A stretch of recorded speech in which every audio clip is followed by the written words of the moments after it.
오늘의 주요 뉴스입니다. 정부 합동조사단이 3기 신도시 투기가 의심되는 공무원과 공기업 직원 23명을 추가로 적발했습니다. 청와대는 LH에 근무하는 형을 둔 경호처 직원 1명의 투기가 의심돼 대기 발령시켰다고 밝혔습니다. 경찰이 경기 광명, 시흥 투기 의혹의 핵심 인물인 일명 강 부장 등 LH 직원 3명을 불러 조사하고 있습니다. 당정청은 모든 공직자의 재산 등록을 의무화하는 방안을 검토하겠다고 밝혔습니다. 박범계 법무장관의 수사 지휘권 발동으로 한명수 전 총리 사건에 대한 재심의가 진행되고 있습니다. 이르면 오늘 밤 재소자 김모 씨의 위증모해 혐의에 대해 결론이 나옵니다. 애틀란타 총격 사건과 관련해 성중독을 언급했던 미국 경찰이 하루 만에 증오 범죄일 가능성도 배제하지 않는다고 말을 바꾸었습니다. 인종차별 논란 속에 70대 중국계 여성이 길거리에서 갑자기 폭행을 당하는 일도 벌어졌습니다. 여론조사 비율을 놓고 삐걱거렸던 오세훈 국민의힘 후보와 안철수 국민의당 후보가 서로 양보 선언을 했지만 단일화 방식에는 합의하지 못했습니다. 박영선 더불어민주당 후보는 모든 서울 시민에게 위로금 10만 원씩을 지급하겠다고 밝혔습니다. 미국과 중국이 바이든 행정부 출범 후 가진 첫 고위급 회담에서 팽팽한 기싸움을 벌였습니다. 미국이 중국의 인권과 민주주의 문제를 꺼내들자 중국은 흑인 인권 문제를 지적하며 맞섰습니다.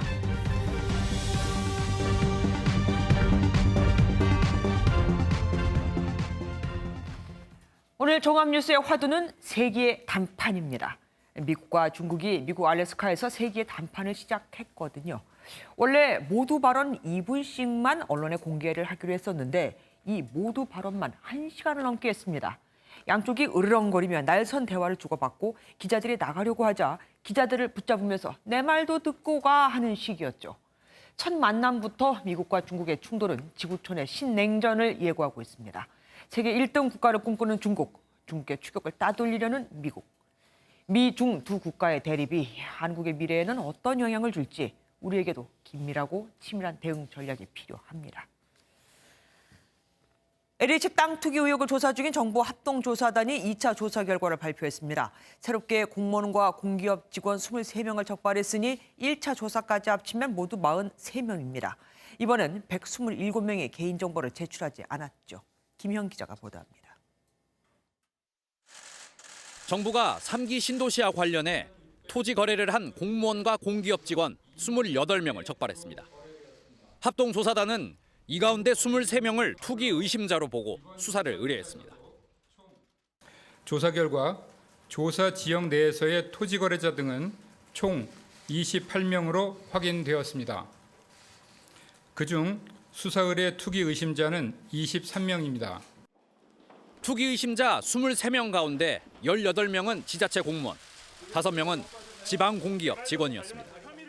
2차 조사 지역은 1차와 마찬가지로 3기 신도시 6곳과 대규모 택지 2곳 등 총 8곳으로 해당 지자체 담당 공무원과 지방 공기업 직원 8,700여 명을 대상으로 진행됐습니다.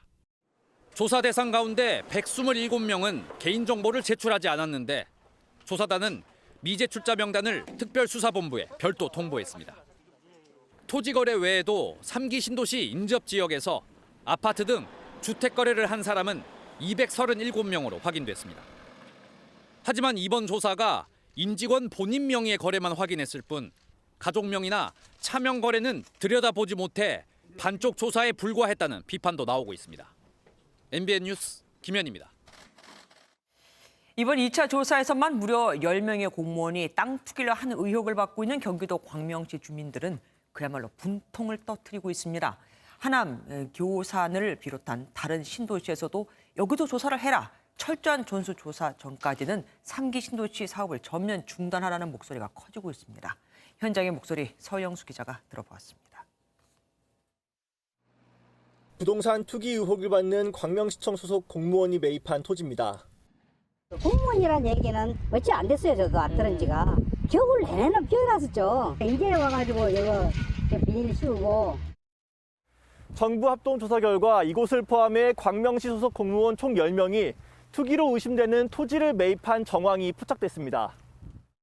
2차 조사에서 가장 많은 공무원이 적발된 광명시는 해당 공무원들에 대한 징계를 검토 중입니다.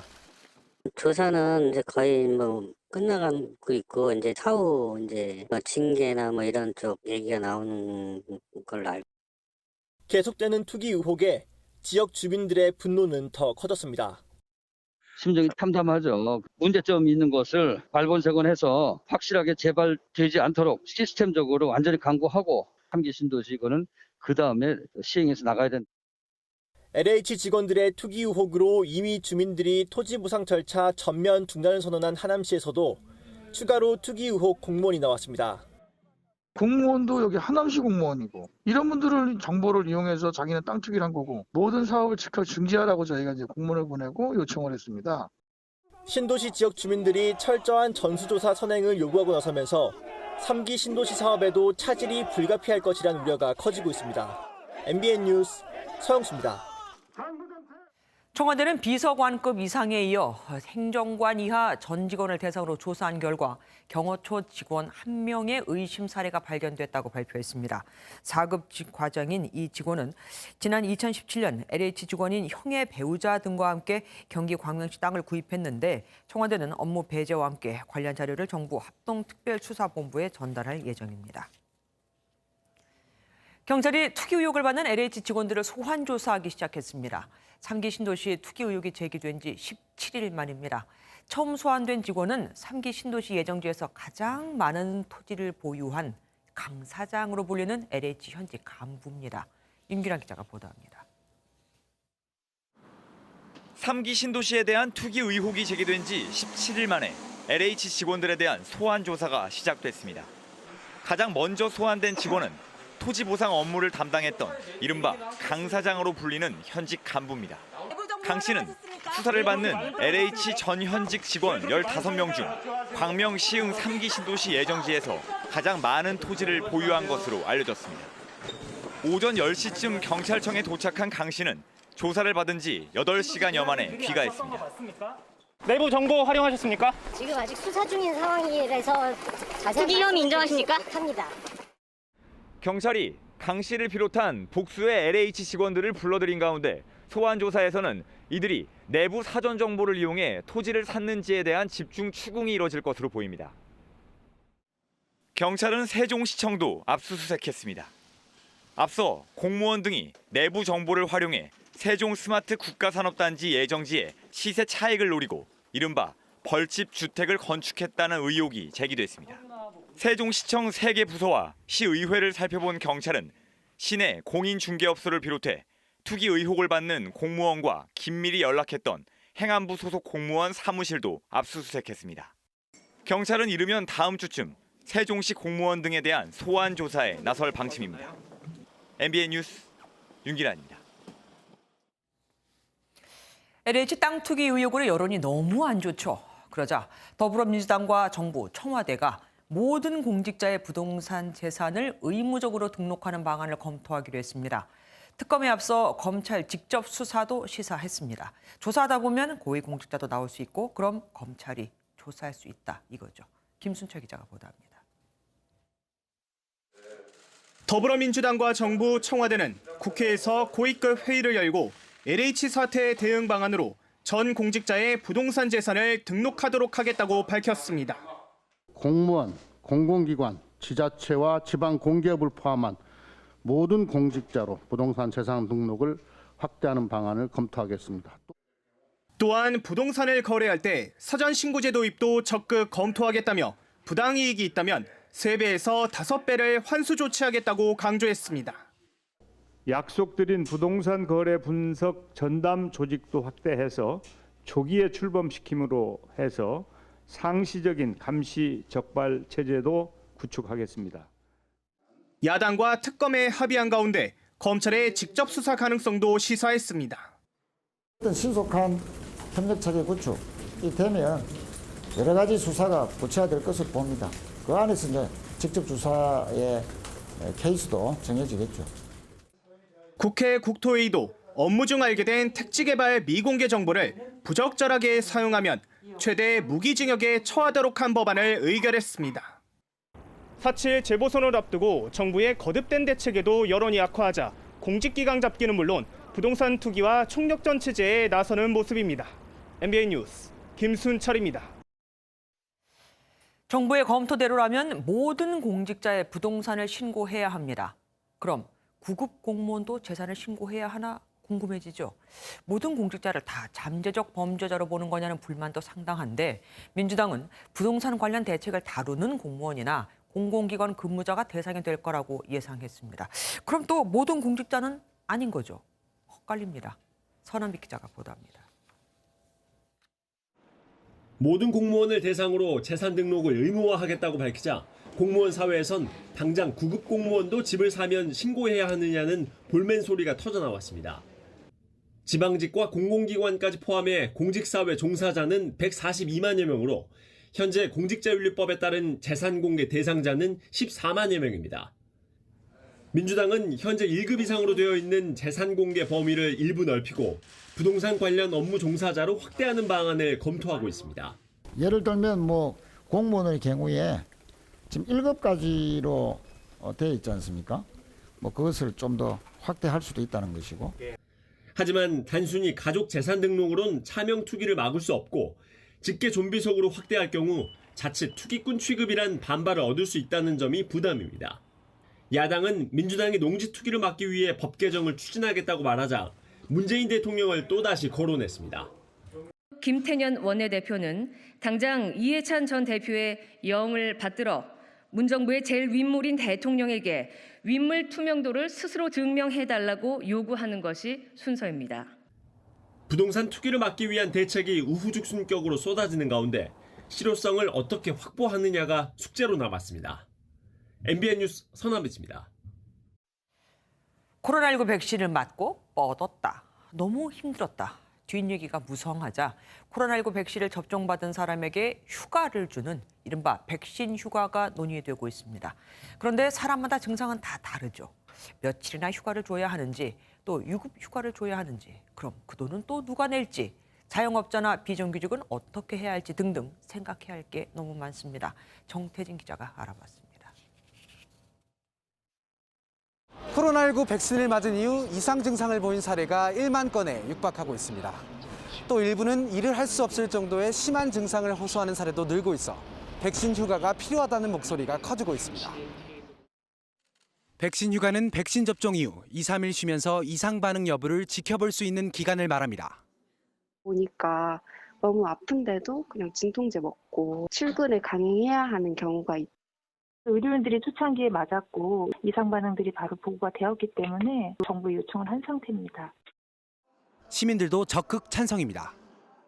백신을 접종을 했을 때 당연히 몸에 이상 작용이 있으면은 이제 휴식이 필요할 거고 지금 현실적으로는 체계가 잡혀 있지 않기 때문에 정부는 오늘 백신 휴가 도입과 관련한 부처 간 실무회의를 시작했습니다. 통상 접종 후 이상 반응이 2, 3일 지속된다는 점에서 이틀 휴가 목소리가 높습니다. 다만 접종 당일부터 적용할지 아니면 다음 날부터 적용할지 또 기존 휴가 일수에서 뺄지 등은 논의 대상입니다.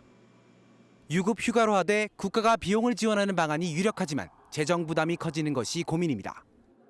백신 휴가가 만약에 기존의 그 유급 휴가와 마찬가지로 사용자가 신청을 하는 식으로 진행이 됐을 경우에는 사람들이 휴가를 자유롭게 사용하지 못하기 때문에 민간 사업장과 자영업자, 소상공인에게도 적용할지도 고민거리입니다.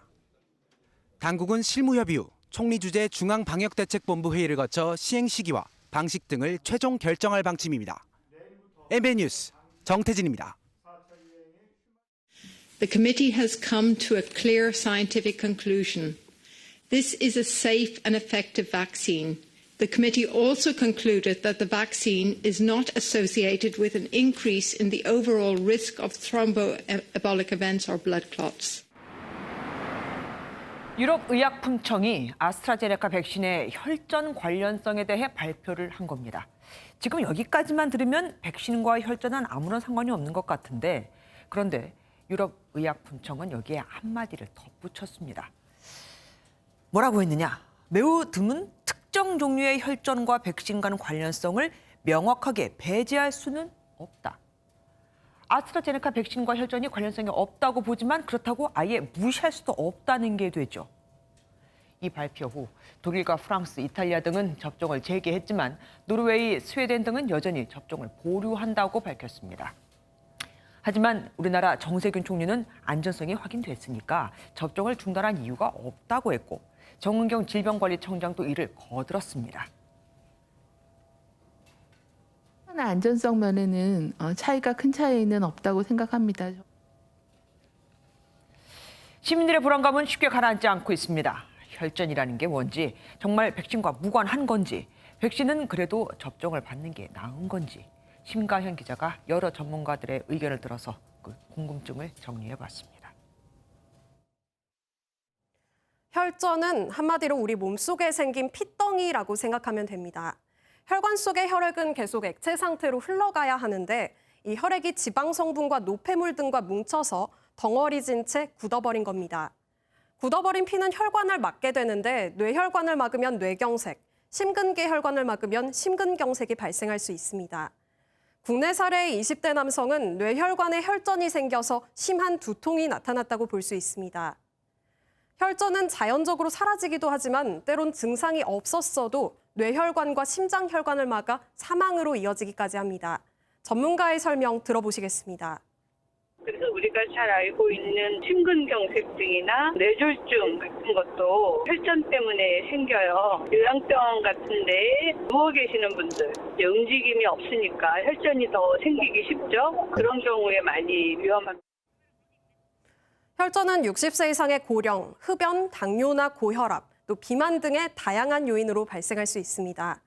백신이 혈전을 일으켰다는 근거는 아직 확인되지 않았습니다.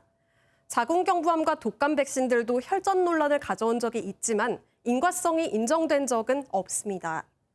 다만 뇌정맥 혈전증의 경우에는 추가적인 인과성 분석이 필요하다는 목소리도 있습니다. 폐나 다리에 생기는 거는 어떤 환경 인자 요인으로 많이 올 수 있기 때문에 뭐 일반 발생률 차이는 없다 이렇게 얘기를 하시잖아요. 머리에 생기는 것 자체는 그렇게 흔하게 오는 건 아니고 그렇기 때문에 확인을 해야 된다는. 유럽의약품청과 세계보건기구 그리고 우리 방역당국 여기에 전문가들까지 이구동성으로 하는 말이 있습니다. 백신을 맞지 않는 것보다 맞을 때의 실익이 훨씬 크다. 고령자와 기저질환자들이 백신을 맞지 않아 코로나19에 감염돼서 사망할 위험성이 접종 후 혈전으로 사망할 확률보다 훨씬 크다는 겁니다. 논란은 있지만 지금은 막연한 불안감보다 백신 접종을 하는 것이 꼭 필요해 보입니다. MBN 뉴스 심가현입니다. 경남 거제시에 이어 강원 속초시도 사회적 거리두기를 2단계로 격상합니다. 특별 대책에도 불구하고 코로나19 집단 감염이 계속해서 이어지고 있거든요. 방역당국은 내일부터 화이자 백신 2차 접종을 시작합니다. 강재묵 기자입니다.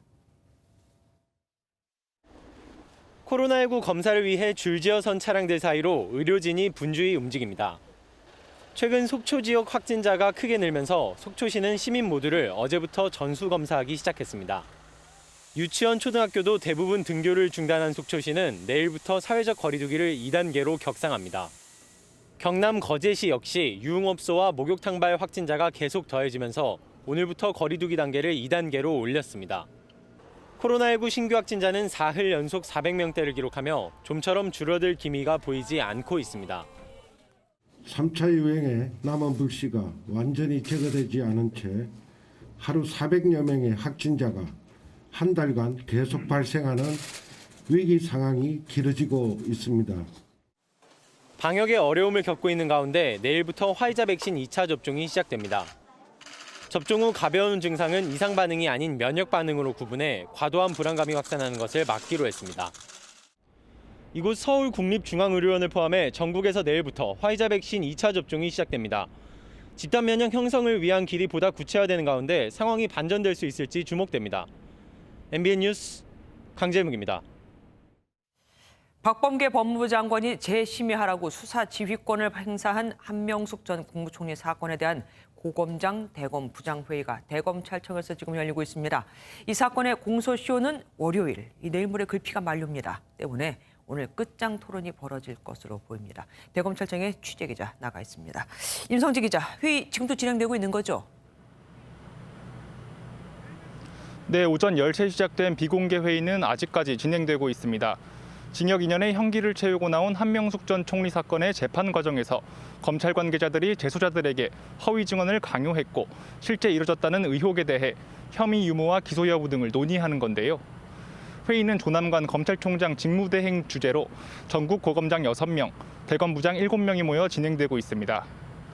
이들은 오전까지 6천 쪽이 넘는 방대한 사건 기록을 검토했고 오후부터 본격적인 논의에 들어간 것으로 전해졌습니다.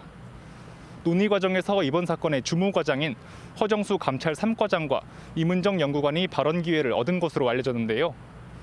허 과장 등은 혐의를 인정할 만한 증거가 부족하다며 불입건 판단을 한 반면 임 연구관은 사건 처리 과정에서 배제됐고 불합리한 결정이 내려졌다고 주장해왔습니다. 회의가 언제쯤 끝날까요? 그리고 결론은 어떻게 나올까요? 종료 시간이 정해지지 않아서 오늘 밤까지 회의가 이어질 전망입니다. 늦으면 주말인 내일까지 이어질 가능성도 있는데요. 오는 22일, 그러니까 다음 주 월요일이면 이 사건의 공소시효가 만료되기 때문입니다. 법조계 안팎에선 친정권 성향의 대검 부장들뿐 아니라 조 직무대행의 요청으로 고검장까지 회의에 참석했기 때문에 기존 불입건 판단이 유지될 것이란 전망이 나옵니다. 회의 끝에 의견이 모아지지 않으면 표결 절차에 들어가게 됩니다. 조 직무대행과 사건에 관여해온 한동수 감찰부장은 표결엔 참여하지 않을 가능성이 제기되는 가운데 회의 결과가 나오면 조 직무대행이 기소 여부 등을 최종 결정할 예정입니다. 지금까지 대검찰청에서 MBN 뉴스 임성재입니다. 미국 경찰이 애틀랜타 총격 사건의 배경을 놓고 범인의 성중독 가능성을 언급해 논란이 일었죠. 비난이 거세지자 하루 만에 말을 바꿨습니다. 증오 범죄의 가능성도 배제하지 않는다고요. 이런 가운데 샌프란시스코에선 30대 백인 남성이 70대 중국계 여성을 폭행하는 사건이 벌어졌는데 사건 후 들것에 실려간 사람은 다름 아닌 남성 가해자였습니다. 정설민 기자가 보도합니다. 백악관의 애틀랜타 총격 사건 희생자를 기리는 조기가 개항됐습니다. 뉴욕에서는 아시아인에 대한 폭력을 규탄하는 촛불 시위가 열렸습니다. I don't know what's going to kill me first. COVID or racism. 총격범의 성중독 가능성을 언급해 논란을 일으켰던 경찰은 하루 만에 증오 범죄 가능성을 배제하지 않는다고 말했습니다. Our investigation is looking at everything, so nothing is off the table for our investigation. 이런 가운데 아시아인에 대한 폭력 사건이 또 발생했습니다. 입 주변에 피를 흘리는 백인 남성이 들것에 실려 있고 그 옆에는 눈에 멍이 든 아시아계 여성이 격앙된 채 흐느끼고 있습니다. 75살 중국계 할머니가 길거리에서 갑자기 공격당하자 주변에 있던 막대기를 주워 보복한 겁니다. As you can see, she is extremely terrified. She's terrified to even step out. 이 남성은 같은 날 80대 아시아인 남성을 상대로도 비슷한 공격을 한 것으로 알려졌습니다. 바이든 대통령은 애틀랜타를 방문해 아시아계 커뮤니티 지도자들과 만나 증오 범죄에 대해 대화를 나눌 예정입니다. MBN 뉴스 정설민입니다. 어제 어린이 보호구역에서 초등학생이 또 화물차에 치여 숨졌습니다. 취재진이 사고 현장에 가봤더니 제한 속도가 시속 50km였습니다. 보통 어린이 보호구역의 제한 속도는 30km죠. 어떻게 된 일일까요? 노승환 기자가 취재했습니다. 집채만한 화물차가 쉴 새 없이 지나갑니다. 이곳은 어린이 보호구역으로 지정된 인천의 한 초등학교 앞 6차로 도로입니다. 어제 오후 11살 초등학생 A양이 횡단보도를 건너다가 화물차에 치여 숨졌습니다. 그런데 보통 시속 30km인 어린이 보호구역의 제한 최고 속도가 이곳에선 50km였습니다. 1년 전 인천경찰청 관련 위원회의 결정 때문이었습니다. 똑같은 어린이 보호구역인데도 큰 길이라는 이유로 제한 최고 속도를 시속 30에서 50km로 풀어준 겁니다. 현행 법규는 어린이 보호구역의 운행 속도를 시속 30km 이하로 제한할 수 있다라고 규정할 뿐 반드시 그래야 한다는 규정은 없습니다. 엄마들은 이 때문에 언제든 사고가 되풀이될 수 있다고 걱정합니다. 있더라고요. 네, 원래는 할 수가 없어요. 많이 위험하죠. 저희 여기가 저 화물차도 너무 많고요. 청와대 국민청원에도 스쿨존에 트럭을 다니게 하지 말아달라는 제목의 청원글이 올라왔습니다. 청원인은 트럭에 치여 숨진 아이가 제 동생의 친구라고 했습니다. 경찰은 사고를 낸 화물차 운전기사를 엄벌한다는 방침이지만 그와 별개로 제한 속도를 더 엄격히 제한하는 법규 개정이 시급해 보입니다. MBN 뉴스 노승환입니다. 지난 2월 경북 안동 예천에서 발생한 대형 산불로 수십억 원의 피해를 입었었죠. 요즘 산불 지킴이 역할을 톡톡히 하는 게 있습니다. 바로 드론입니다. 야간에도 깜깜한 밤에도 다닐 수 있거든요. 전국 산에 뜬 드론만 100대가 넘습니다. 정태훈 기자가 취재했습니다. 끝이 어딘지도 모를 시뻘건 불길이 바람을 타고 이어집니다. 지난달 경북 안동 예천에서 발생한 대형 산불로 축구장 350여 개 규모의 산림이 훼손되며 막대한 피해를 낳았습니다. 올해에만 140건이 넘는 크고 작은 산불이 발생했는데 해마다 등산객의 실수나 쓰레기 소각 등으로 생겨나는 산불 피해는 끊이지 않고 있습니다. 카메라를 단 드론이 하늘로 오르자 넓은 산이 한눈에 들어옵니다. 산림 지역을 자유롭게 날며 곳곳을 감시합니다. 대형 산불을 사전에 막기 위해 활동 중인 산림 드론 감시단 모습입니다. 강원 강릉에서도, 충남 서산에서도, 경북 안동과 강원 영월에서도 산불이 잦은 봄철이 되면 전국 위험 지역 곳곳을 365일 감시합니다. 드론 카메라에는 열화상 기능도 탑재돼 있어 야간 산불처럼 식별이 어려운 상황에서도 화재를 감지할 수 있습니다. 전문 교육도 받아가며 소각 등 불법 행위가 보이면 적발을 하기도 하는데 실제로 지난해 소각으로 인한 산불 피해가 30% 가까이 줄어들었습니다. 또 산불이 나면 곧바로 인력이 투입돼 조기 진화가 가능한 것도 다 드론 덕분입니다. 장애물에 구애받지 않고 넓은 산림 면적을 한꺼번에 감시할 수 있기 때문에 예방활동 분야에 요긴하게 활용을 하고 있고요. 열화상 카메라를 이용을 해서 남은 불씨까지 파악을 할 수 있기 때문에 아주 중요하게 활용되고 있는 장비입니다. 산이 있는 곳이라면 어디든 날아오르는 100대의 산불 지킴이는 오늘도 매의 눈처럼 조그마한 불씨 하나도 놓치지 않고 있습니다. MBN 뉴스 정태웅입니다. 지난해 아내를 살해하고 경기도 안성에 있는 아버지 묘지에서 경찰에 자수한 남편 소식 MBN이 단독 보도해드렸었죠. 이 남성에게 1심에서 징역 10년이 선고됐습니다. 김민현 기자가 판결 직후 피해자 가족을 만났습니다. 지난해 9월 서울 광진구의 한 주택가를 수색하는 경찰. 자택에서 잠든 아내를 살해한 혐의로 경찰 추적을 받던 윤모 씨는 경기도 소재 아버지 묘지에서 자해를 시도한 후 아내를 죽였다고 전화로 자수했습니다. 윤 씨는 재판에서 본인 혼자만 죽으면 남겨진 아내가 슬퍼할 것을 생각하니 마음이 아팠다며 고단한 세상을 함께 떠나고 싶었다고 주장하기도 했지만 검찰은 사건 원인이 피해자에게 있는 것처럼 몰아가는 등 피고인이 진정으로 반성하는지 의문이라며 징역 10년을 구형했습니다. 1심 재판부는 검찰의 구형을 받아들여 남성에게 징역 10년을 선고했습니다. 재판부는 부부 사이 최소한의 신뢰를 저버린 행위로 단순히 부부간 갈등이 있었다는 이유로 범행을 정당화할 수 없다고 봤습니다.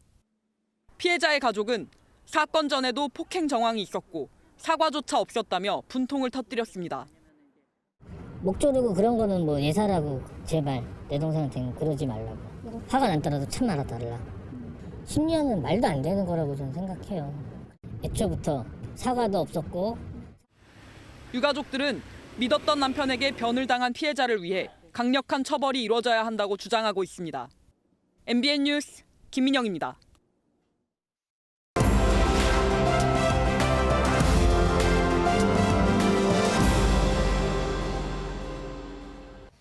키워드를 살펴보는 오늘의 뉴스, 빅뉴스 시간입니다. 오늘은 경제부 장명훈 기자와 함께하겠습니다. 어서 오십시오. 네. 첫 번째 키워드 보겠습니다. 네. 징계 불복 누구 얘기입니까? 네, 지난해 사회적 공분을 일으켰던 정인이 사건 기억하시죠? 네. 네, 입양아 정인이를 양부모가 수개월간 폭행학대해 겨우 생후 16개월 만에 죽음에 이르게 한 사건이죠.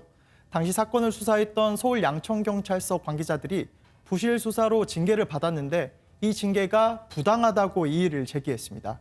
권영세 의원실 자료에 따르면요. 지난 15일까지 징계를 받은 경찰 9명이 일종의 공무원 징계 행정재판인 인사혁신처 소총위원회에 심사를 요청했다고 합니다. 예, 당시에도 뒷북 징계라고 말이 참 많았었는데 말이죠. 그런데 어떤 징계를 받았길래 아이가 죽었는데도 내가 받은 징계가 심하다고 한 겁니까? 네, 먼저 징계 내용을 보면요. 당시 1, 2차 신고를 받은 7명은 주의, 경고 등의 경징계에 그쳤고요. 3차 신고를 수사한 경찰관 5명과 양천서 과장 2명, 계장 1명에게 정직 3개월 처분을 내렸고 서장은 견책을 받은 것으로 전해졌는데요. 이들 9명이 이번에 징계에 불복한 겁니다. 아니 그러니까 지금 경징계를 받은 사람도 지금 불복했다는 얘기잖아요. 네, 맞습니다. 이렇게 되면은 징계가 그나마도 철회될 수 있는 겁니까? 네, 소총위를 통해서 징계가 철회되거나 징계 수위가 낮아질 가능성은 있습니다. 네, 앞서 말씀드렸다시피 정인이에 대해 주변의 아동학대 신고가 무려 3차례나 있었습니다. 정인이의 죽음을 막을 수 있었던 3번의 기회가 있었는데 경찰과 아동보호기관은 증거를 못 찾았다며 돌려보냈거든요. 예. 부실 수사의 책임을 면하기 어렵지 않나 싶은데 일각에서는 눈치 보다가 잠잠해지면 어물쩍 넘어가려는 거 아니냐 이런 우려도 나옵니다. 예. 네, 징계 불복에 대한 심사가 5월부터라고 하니 좀 더 지켜봐야 될 것 같습니다. 예, 똑똑히 지켜봐야겠네요. 다음 키워드는 뭡니까? 네, 다음 키워드 압수수색 전날 야근입니다. 얼마 전에 인터넷에 돌았던 그 LH 본사 압수수색 전날 밤 사진 그 제목하고 비슷합니다. 네, 맞습니다. 바로 이 사진이죠. 사진을 찍은 시점은 3월 8일 밤 11시 반으로 추정됩니다. 그러면은 경찰이 9일에 압수수색했으니까 그 전날 바로 밤에 한 게 맞네요. 네, 맞습니다. 온라인에서 이 사진을 보면 압수수색을 대비해 증거를 미리 인멸한 거 아니냐 이런 얘기까지 나왔거든요. 네. 실제 정진석 국민의힘 의원실에서 확인을 해봤다고 합니다. 2월 한 달간 하루 평균 262명이 초과 근무를 했고 3월에는 1일에서 9일까지 하루 평균 367명이 초과 근무를 했습니다. 그런데 8일엔 785명, 9일엔 814명으로 늘었습니다. 이틀간만요. 네, 확실히 늘었는데 물론 야근 숫자를 놓고 LH 직원들이 증거인멸을 했다, 아니다 판단하기는 어렵습니다.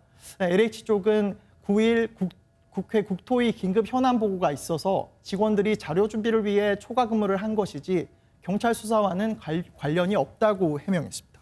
그러니까 어디까지나 우연의 일치일 뿐이다 이거네요. 다 마지막 키워드 보겠습니다.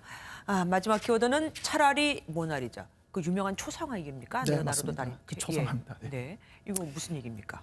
네, 요즘 인기를 끈 눈썹 화장품들이 있습니다. 그중에서도 8시간이 넘게 지워지지 않는 점을 강조했던 화장품도 있었는데요. 네. 그런데 식약처가 조사를 해보니 화장품에 사용하면 안 되는 색소를 사용한 제품들이 있다고 합니다. 그런 상품으로 화장을 할 바엔 그냥 눈썹이 없는 모나리자가 되는 게 낫다 이런 의미입니다. 요즘에 마스크를 다들 쓰니까 눈 화장만 하는데 그거를 그렇게 나쁜 성분을 썼으면 좀 불안합니다. 광고를 했으니까 어쨌든 사서 쓴 소비자도 많을 거 아니에요. 네, 맞습니다. 무려 종류가 12가지나 되는데요. 화면으로 보시는 이 제품들이 이번에 적발된 상품들입니다. 제조업자 B씨는 2014년부터 원료로 적합하지 않은 색소 5종류를 배합해 화장품을 만들어 팔았습니다. 모두 126만 개나 생산 판매됐다고 하는데 가격으로 따지면 12억 원 수준이라고 합니다. 이 색소는 옷감을 물들일 때 쓰는 원료라 피부에 사용하는 화장품에 쓰면 안 된다고 합니다. 식약처 발표 들어보시죠. 3가지 그 색소는 안전성이 입증되지 않았다고 보시면 되고 사용 금지 색소로 분류가 되는 2 색소의 경우에는 어떤 피부 자극성이나 여러 가지 이유에 의해서 그 사용할 수 없는 원료로. 네, 식약처는 해당 화장품을 전량 회수해 폐기했다고 밝혔습니다. 먹는 것도 이렇게 장난치면 안 되지만 얼굴에 직접 닿는 것도 이렇게 장난치면 안 되죠.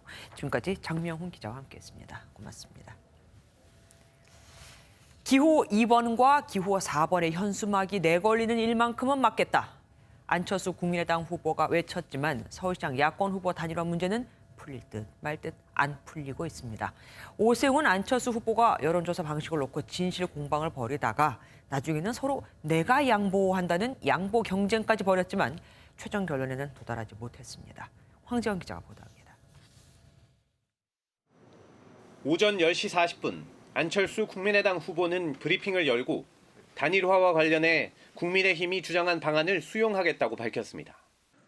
김종인 위원장과 오세훈 후보가 요구한 단일화 방식을 수용하겠습니다. 불합리하더라도 감수하겠습니다. 하지만 오세훈 국민의힘 후보가 기자회견을 열고 나는 여론조사 시 서울시장에 누가 적합한지와 경쟁력이 있는지를 다 묻고 이를 더하자고 했었는데 국민의당은 경쟁력 질문만 받아들이겠다고 한다고 비판했습니다. 경쟁력 부분은 받겠다. 그러니까 적합도는 어디로 사라져버렸어요. 또 그새. 그리고 유무선 비율도 협상하겠다 그러세요. 그러니까 뭘 받은 게 아닙니다. 그러자 2시간 뒤 안 후보가 다시 마이크를 잡았습니다. 경쟁력과 적합도를 각각 50%씩 반영하되 유선전화 10%를 포함시키는 것이 당의 입장이라고 합니다. 참 이해하기 어렵습니다. 그렇지만 그것도 수용하겠습니다. 그런데 같은 시각 오 후보는 그동안 국민의당이 주장해왔던 여론조사 시 무선전화 100%를 받아들이는 양보를 하겠다고 선언했습니다. 안철수 후보가 제안한 무선 100%를 받아들이겠습니다. 진실 공방에 이어 양보 경쟁까지 벌이는 가운데 두 후보는 따로 후보 등록을 했습니다. MBN 뉴스 황전입니다. 오세훈, 안철수 양측의 약속대로라면 단일 후보는 오늘 선출되어 있습니다. 하지만 후보 등록 전 선출은 물 건너갔고 양측은 수차례 기자회견 취소 연기와 재기를 반복하며 신경전을 벌였죠. 숨가쁘게 돌아간 오늘 정치권 상황 신재우 기자와 알아보도록 하겠습니다. 어서 오십시오. 오늘 국회 뉴스 보니까 진짜 정신이 없더라고요. 뭐 1시간마다 얘기가 바뀌는 것 같아요. 도대체 이렇게 양측에서 난리가 난 이유가 뭡니까? 네, 안철수 후보가 오세훈 후보의 제안을 전격 수용하겠다고 밝혔는데 막상 국민의힘이 생각했던 안과 달랐던 것이 발단이었습니다. 안 후보 측이 받아들인다고 했던 국민의힘의 제안은 경쟁력 조사를 기본으로 하고 유선 조사 10%도 받겠다는 것이었습니다. 네네. 가상 대결에는 경쟁력 조사를 하고 거기에 유선 전화 10%를 포함시켜달라. 반면 오세훈 후보 측은 적합도와 경쟁력을 50대 50으로 조사하고 여기에 유선 비율 10%를 넣자는 것이 국민의힘의 제안이라고 주장했습니다. 유선 전화 방식 10% 반영과 어제 오세훈 시장이 제안한 2개 기관의 적합도와 경쟁력을 따로 묻는 방식을 합산하는 것. 국민의힘의 제안에 대해 양측 해석이 엇갈리면서 오늘 해명과 반박 기자회견이 줄줄이 열리게 된 겁니다. 지금 말씀하신 게 해석이 엇갈렸다, 해명이 엇갈렸다 이렇게 말씀하셨는데 그럼 결국 어느 쪽 말이 맞았던 겁니까? 네, 안철수 후보 측은 국민의힘이 그제 실무협상 테이블에 마지막으로 가져온 안을 최종 제안이라고 생각했습니다. 네. 국민의힘 공식 당론이라고 하시면서 우리에게 요청한 사안입니다. 우리는 국민의당에서 요청한 경쟁력 조사는 피하지 않겠다. 하지만 국민의힘은 앞서 말한 대로 여전히 적합도와 경쟁력을 50대 50으로 조사하고 유선전화 10%를 넣는 내용을 최종 제안으로 여기고 있었습니다. 이렇게 공방이 오가다 오늘로 안철수 후보가 국민의힘의 모든 제안을 조건 없이 수용하면서 진실 공방 소동은 일단락되는 것처럼 보였습니다. 바로 그 지점도 또 궁금합니다. 또 오세훈 후보도 무선조사 100%를 받아들이기로 했단 말이에요. 그런데 또 하여튼 결론은 단일화 안 됐습니다. 네, 맞습니다. 아무래도 여론에 대한 부담감이 가장 컸던 것으로 보입니다. 특히 국민의힘 내에서도 지지부진한 단일화 협상에 반감을 드러내는 의원들이 나오고 있는 점도 영향을 미친 것 같은데요. 국민의힘 중진 의원들이 오전에 단일화 협상을 마쿠에서 조율하고 있는 김종인 위원장을 찾아가 압박을 준 것도 두 후보에게 영향을 준 것이란 분석입니다. 그럼 앞으로의 협상, 우리 신 기자는 어떻게 예상하십니까? 네, 어쨌든 두 후보가 서로 다시 주고받은 양보안을 토대로 합의를 하면 당장 내일이라도 여론조사는 가능합니다. 하지만 제가 양측 실무협상단과 통화해본 결과 현재 안 후보 측은 국민의힘 실무단의 연락을 기다리고 있고 오 후보 측은 두 후보가 직접 만난 후 이야기해보자는 입장이었습니다. 결국 두 후보가 만나 탑다운 방식으로 이 단일화 방정식을 풀어내는 것이 이번 단일화의 관건이 될 수 있겠다 보겠는데요. 문제는 김종인 위원장도 변수가 될 가능성이 있다는 겁니다. 다만 김 위원장이 오 후보가 무선조사 100%에 양보한 것에 대해 나쁘지 않게 평가하고 있고 안철수 후보도 조건 없는 양보를 하겠다고 밝힌 만큼 계속 비틀어 놓을 가능성은 적다고 볼 수 있겠습니다. 그렇군요. 어쨌든 단일화가 안 돼서 여당이 만약에 당선되면 두 후보는 진짜 얼굴을 들지 못할 겁니다. 지금까지 신재우 기자와 함께했습니다. 야권이 단일화로 시끄러운 동안 더불어민주당 박영선 서울시장 후보가 그 틈새를 노려 서울시민 모두에게 시장이 되면 10만 원씩 위로금을 지급하겠다고 밝혔습니다. 악재를 돌파하겠다는 승부수인데 야권은 선거용 매표 공약이라고 비판했습니다. 이럴 시간 있으면 단일화해야죠. 안보람 기자가 보도합니다. 더불어민주당 박영선 서울시장 후보가 후보 등록 뒤 첫 공약으로 코로나19 위로금을 꺼내들었습니다. 서울시장 1호 결제로 서울 시민 모두에게 1인당 10만 원씩 블록체인 기반의 KS 서울 디지털 화폐로 지급되는 보편적 재난 지원 계획에 서명하겠다는 약속을 드립니다. 약 1조 원의 필요 재원은 지난해 남은 4조 원가량의 세금을 활용하면 된다는 설명입니다. 박영선 도우미를 자처한 이해찬 전 민주당 대표도 한 유튜브 방송에 출연해 서울 시민에 대한 지원금이 필요하다고 주장했습니다. 저 같으면은 못 쓰는 돈이 지금 많아요. 축제 비용이라든가 이거 다 모아가지고 그 10만 원씩 나눠줘요. 땅 투기와 성추행 등 악재 돌파를 위한 승부수로 보이는데 국민의힘은 물론 정의당도 선거용이라며 비판했습니다. 아무리 살펴봐도 급조된 선거용 매표 공약으로밖에 보이질 않습니다. 이른바 피해 호소인 논란을 일으킨 여성 3인방이 캠프에서 사퇴한 것과 관련해선 또 다른 논란이 일었습니다. 박 후보가 캠프 대변인인 고민정 의원의 사퇴로 20만 표가 날아갔다는 말도 있다고 언급한 건데 국민의힘은 표 계산을 포기하지 않는 후보라며 비판했습니다. MBN 뉴스 안보라입니다. 국민의힘이 앞서고 있다는 여론조사 결과에 민주당이 포화를 쏟아붓고 있죠.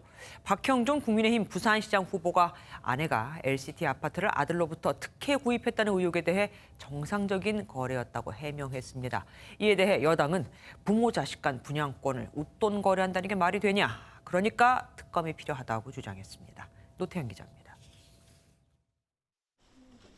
거주 중인 LCT 아파트 특혜 분양 의혹과 관련해 지난해 정상적으로 구입했다고 주장해온 박형준 국민의힘 부산시장 후보. 이번에 해당 아파트를 재혼한 부인이 아들에게서 구입했다는 사실까지 드러나자 박 후보는 거래가 있었던 건 사실이나 불법이나 특혜는 없었다고 해명했습니다. 아들이 최초 분양자로부터 LCT 분양권을 샀는데 목돈이 없어 실제 입주하기 어렵게 되자 부인이 아들에게 1억 웃돈과 이에 대한 세금까지 다 내며 집을 인수한 것이라고 주장했습니다. 집이 팔리지 않아서 결국 그대로 가면은 계약금과 이자들 이런 것을 다 손해를 봐야 되는 형편이기 때문에 저희가 인수를 한 자금도 다 소명해 드릴 수가 있습니다. 그러자 더불어민주당 김영춘 후보는 긴급 기자회견을 열고 공세 수위를 높였습니다. 부모 자식 간 분양권 거래에 1억 웃돈을 준 건 상식적으로 맞지 않으며 분양권을 살 당시 34살이었던 아들이 12억에 달하는 계약금과 중도금을 어떻게 마련했냐고 되물었습니다. 아들에게 1억 원의 웃돈은 왜 줬습니까? 부모 자식 간에 웃돈을 주고 분양권을 산다는 게 말이나 되는 일입니까?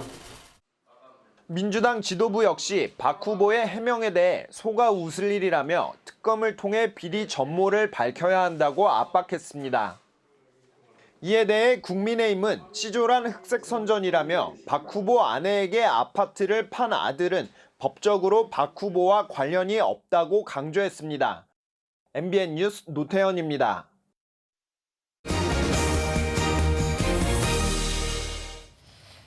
미국과 중국이 바이든 행정부 출범 이후 처음으로 알래스카 앵커리지에서 첫 고위급 회담을 열었습니다. 첫날인 오늘 두 차례 회담이 열렸는데 보통은 기자들 앞에서는 점잖은 모습을 보이죠. 그런데 이번엔 아니었습니다. 미리 약속해놓은 4분을 훌쩍 넘기며 기자들을 붙잡아 놓고는 카메라 앞에서 설전을 벌일 정도로 신경전이 치열했습니다. 신혜진 기자가 보도합니다. 세기의 단판으로 불린 회담은 시작부터 비방전에 가까웠습니다. 토니 블링컨 미 국무장관은 중국 측이 가장 민감해하는 인권 문제를 꺼내들었고 We'll also discuss our deep concerns with actions by China, including in Xinjiang, Hong Kong, Taiwan, cyber attacks on the United States, economic coercion toward our allies. 중국은 바로 반격에 나섰습니다. 而美国存在的人权问题是根深蒂固的，不是过去4年就存在的。对黑人的屠杀早就存在这个问题。 당황한 블링컨 국무장관은 이를 반박하기 위해 예정된 시간보다 취재진을 더 오래 머물게 하는 이례적인 장면도 연출됐습니다. 애초 양측이 각각 2분씩 돌아가며 공개 발언을 할 예정이었지만 1시간 넘게 거친 공방이 이어졌습니다. I'm also hearing deep concern about some of the actions your government. 我现在讲一句，你们没有资格在中国的面前说你们从实力的地位出发同中国谈话。 중국 관영 매체들은 미국이 손님을 불러놓고 외교적 결례를 저질렀다고 비난했습니다. 양측은 무역과 민주주의, 기후변화 등의 의제를 폭넓게 논의하겠다고 공언했지만 오후에 다시 열린 2차 회담도 1시간 만에 빈손으로 끝났습니다. 미중은 내일 오전 회담장에 다시 마주 앉을 예정입니다. MBN 뉴스 신혜진입니다. 아파트 공시가격에 이어 오늘은 단독주택의 공시가격이 공개됐습니다. 전국 단독주택 417만 가구 가운데 가장 비싼 집은 431억 원짜리. 고 이건희 삼성그룹 회장의 서울 한남동 자택이었습니다. 지난해보다 공시가격이 5.6% 올랐는데 올해 보유세 부담만 13억 5천만 원이나 됩니다.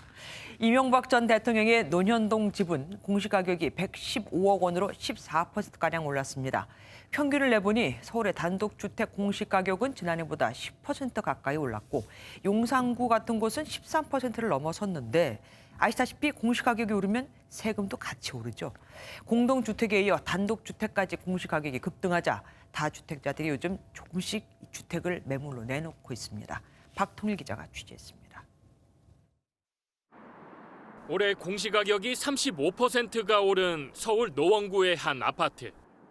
공시가격 급등에 따른 보유세 부담에 매도를 고민하는 문의가 잇따르고 있습니다.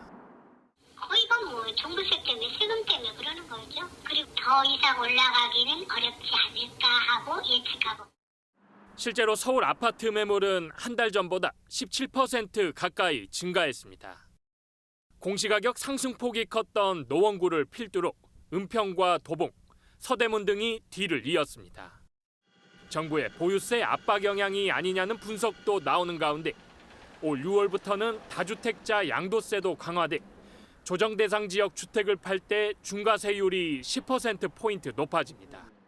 다만 6월 전 집값이 하락 추세로 돌아설지는 미지수입니다. 이미 정려나 매각을 통해서 집을 정리한 다주택자들이 적지 않아서 시장이 급냉할지 여부는 좀 더 지켜봐야 될 것 같습니다. 정부의 이사 공급 대책 영향과 공시가격 급등에 따른 서울 아파트 값은 지난주보다 0.06% 오르며 6주 연속 상승폭이 둔화됐습니다. MBN 뉴스 박통일입니다. 우리나라에서 투명 페트병은 다시는 음료병이 되지 못합니다. 깨끗하게 씻어서 분쇄를 해도 옷이나 포장 용기로만 쓰일 수 있습니다. 가까운 일본만 해도 재활용 페트병이 얼마든지 사용되고 있는데 말이죠. 우리는 법 때문에 그렇습니다. 강영호 기자가 알아봤습니다. 일본의 한 생수병 광고입니다. 다른 페트병과 별 차이가 없어 보이지만 사실 이 페트병은 버려진 페트병이 원료입니다. 분쇄와 세척을 거친 뒤 페트병으로 다시 만들었습니다. ここでラベルやキャップ、リングの除去および洗浄が行われ破砕機の中に投入されます。 우리나라는 어떨까? 마트에서 흔히 볼 수 있는 투명 페트병입니다. 운반과 보관이 편리해 가정에서 많이 이용하시는데요.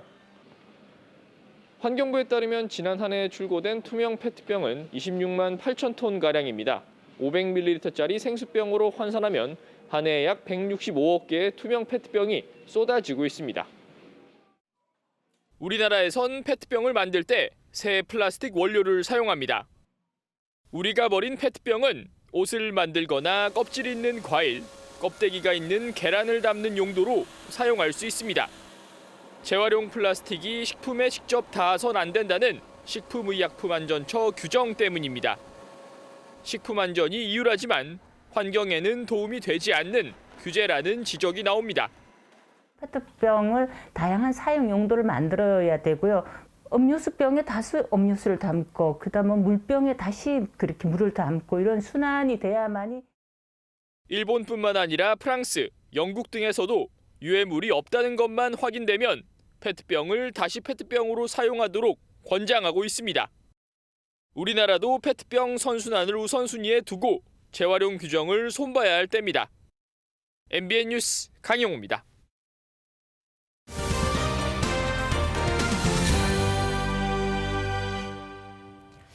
19세기에 대동여 지도를 만든 김정호가 있었다면 21세기에는 안동립 씨가 있습니다. 독도 지도 제작자에서 독도 지킴이가 된 사연도 무척 흥미롭죠. 지난해 한국령이라고 쓰인 암각을 찾아낸 이도 바로 이분입니다. 오늘 뉴스피플에선 이동훈 기자가 안동립 씨를 만났습니다. 우리의 소중한 땅, 독도를 누구보다 사랑하고 동고동락해왔던 지도 제작자가 있습니다. 지난 16년간 독도 연구가로서 활발한 활동을 펼치던 안동립 씨가 특별한 사진전을 개최했습니다. 그 1박 2일로 보통 사람들이 그 독도에 가면 무엇을 볼 수 있을까? 볼 수 있는 장면을 한번 보여주자 이렇게 생각해서 그 전시 기획을 하게 되었습니다. 지도 제작 30년 인생, 교과서 지도 제작으로 유명한 안동립 대표가 독도에 관심을 갖게 된 건 잘못된 독도 지도 때문이었습니다. 일반인들은 그 독도를 알더라도 지도를 그릴 수가 없잖아요. 지도를 그릴 수가 없는데 여기서 제가 그 독도를 그 취재를 했기 때문에 또 그릴 수가 있는 거거든요. 16년간 한 해도 빠지지 않고 독도를 방문한 안동립 씨. 뭐 굉장히 어려움이 많죠. 뭐 왜 당신만 매일 가느냐 이렇게 또 물어보는 사람들도 있고 또 민원을 넣어서 애를 먹이는 사람도 있고 소송하는 사람도 있고 굉장히 애를 많이 먹었는데 사라졌던 한국령 암각을 지난해 다시 찾은 사람도 안동립 씨였습니다. 코로나19로 많은 사람이 사진전을 찾아올 수는 없지만 꼭 보여주고 싶은 작품이 있습니다. 하루 종일 날이 안 좋았는데 갑자기 그 해가 지는 순간에 하늘이 열리면서 불이 타는 거예요. 그래서 저는 16년 만에 그렇게 큰 감동을 받아본 적이 없습니다. 아니 친구가 비가 오는데 왜 나가냐고 저한테 그러더라고요. 그러고 나가서 사진을 찍는데 그때부터 하늘이 또 개는 거예요. 그러니까 구름과 비가 오고 나는데 구름과 태양이 같이 올라오니까 그 자체가 그냥 예술이죠. 시간대별로 새벽부터 아침에 배를 타고 가는 것부터 해서 밤늦게까지. 그래서 밤에 등대불이 비치고 그다음에 오징어뼈가 독도 건에서 이제 오징어뼈가 그 고기를 잡는 장면까지 다 담았습니다. 우리 땅을 찾아 바다를 건너고 산을 넘는 안동립 씨의 역사 기행은 앞으로도 계속됩니다. 뉴스피플 이동훈입니다. 최근 IT나 게임 업계가 연봉을 경쟁적으로 올리며 개발자 모시게 나섰다는 소식 많이 들으셨죠? 이런 영향 때문일 겁니다. 취준생이나 직장인들 중에는 문과 출신임에도 이 개발자를 꿈꾸며 코딩을 배우는 사람이 무척 늘었습니다. 길경 기자가 다녀왔습니다. 법학을 전공한 김민재 씨는 코딩을 배우고 있습니다. 문과의 채용문이 갈수록 좁아지는 탓도 있지만 프로그래머 수요가 크게 늘어난 이유가 더 큽니다. 언택트 사회로 가면서 모든 것이 다 플랫폼화되고 웹이나 앱을 통해서 사람들과 소비자와 만나게 되는 것들을 좀 보게 되면서 이쪽에 발을 한번 담궈보고 싶다. 직장을 그만둔 민영식 씨는 프로그래머를 꿈꾸며 코딩에 입문했습니다. 잡지사에서는 한 거의 2년 반 정도 일했었고요. 초반에는 되게 어려웠어요. 기초 지식이 없다 보니까. 이처럼 비전공자들까지 코딩 학습에 뛰어들면서 한 코딩 교육기관에는 지원자가 3배 가까이 늘었습니다. 이후에도 교육에 대한 문의가 계속 쇄도하고 있고요. 전공 비전공 비율을 보면은 비전공 비율이 69% 정도 되고요. 코딩 열풍은 코로나19로 비대면 기반의 IT 게임 업계의 실적이 좋아지면서 개발자 대우가 달라졌기 때문입니다.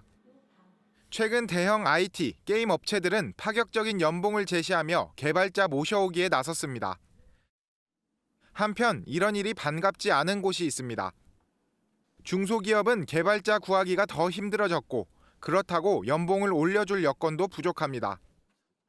같이 일을 하고 있는 개발자분들이 그러한 이제 연봉이 많이 인상이 됐다 보니까 혹시 다른 데로 이탈하거나 이직을 희망하거나 그런 쪽이 조금 걱정이 되고 있습니다. 아무래도 대기업과 중소기업 간의 양극화가 더 심해질 수밖에 없고 대기업이 좀 상생의 관점에서 산업이 함께 발전할 수 있는 방안을 전문가들은 중소기업이 참여하는 산학협력이나 정부의 지원책 등을 검토해야 한다고 조언했습니다.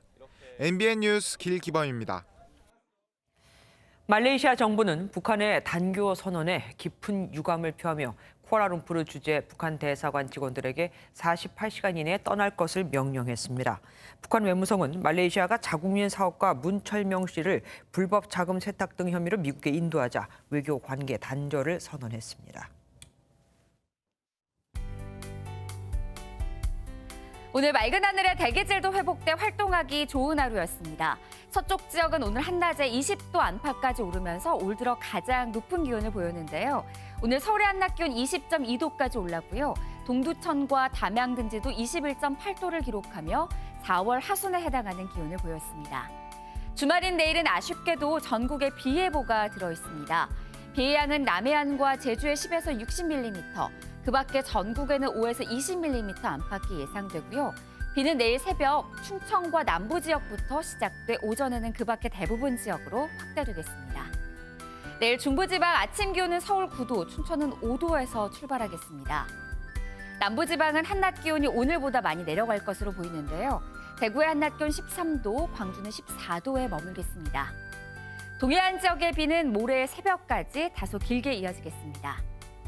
모레 비가 그친 뒤에는 기온이 반짝 내려가면서 추워질 것으로 예상됩니다. 날씨였습니다.